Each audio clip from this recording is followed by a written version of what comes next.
PowerWash Simulator 2 is the rare sequel that dares to clean better. No wild genre pivot, no dark gritty reboot. Just brighter suds, smarter tools, and the developer doubling down on the exact brain groove that made the original a pandemic comfort food. The tension isn't, is it fun? It's, is it fun enough to justify dozens more hours of spraying patio grime while your podcast queue melts? Let's get messy. Right away, the loop is intact and still hypnotic. First-person hose, a tray of nozzles that feel like a shooter's loadout, the dopamine metronome of soft dings as each tiny subpart flips from filthy to pristine. The sequel's best move is not mucking with that core. Instead, it sands edges. GameSpot clocks roughly 38 new jobs across solo, split screen, and online co-op. With the simple truth, co-op is king. Shared progression finally means helping your buddy clean a nightmare restroom counts for your career too.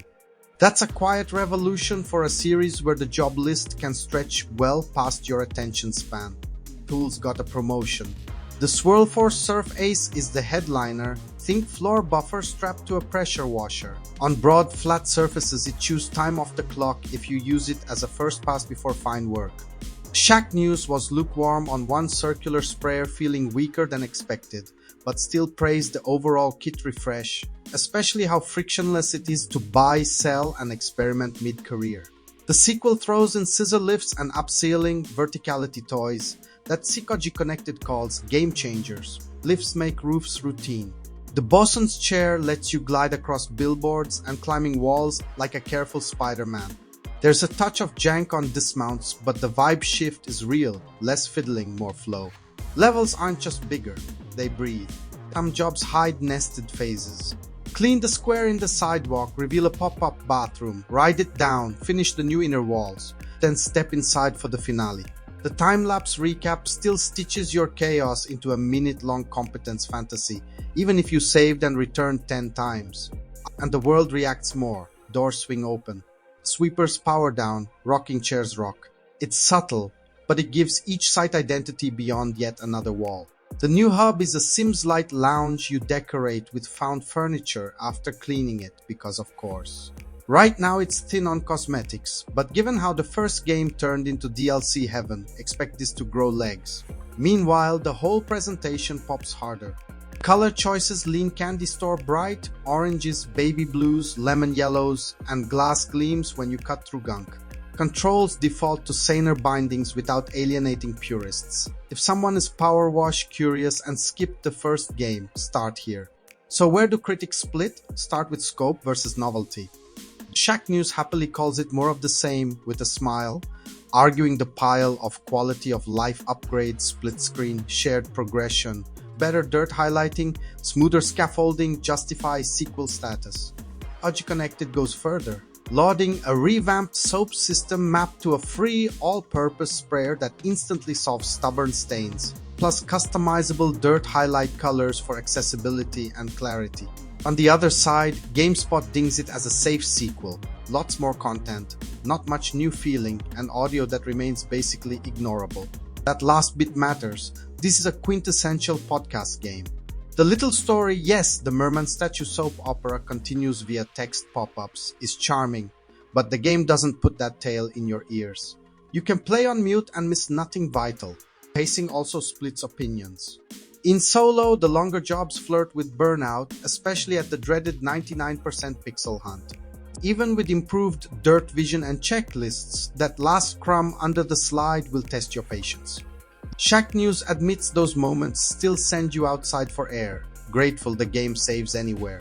Co-op trims that fatigue dramatically. Cleaning is manual labor, divide and conquer is not just faster, it's a mood.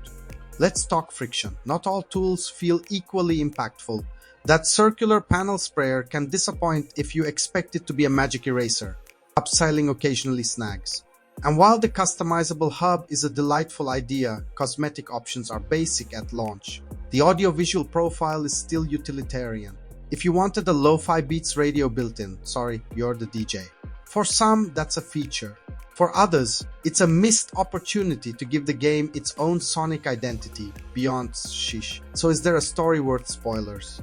Mildly. The sequel picks up Muckington's oddball lore, missing jewel, vanishing beam, suspicious happenings, and sprinkles callbacks into levels. You won't lose sleep over twists, but the continuity adds flavor if you were there day one. Quick spoiler in 3, 2, 1. The early bathroom puzzle that rises and sinks is a tidy encapsulation of the sequel's philosophy.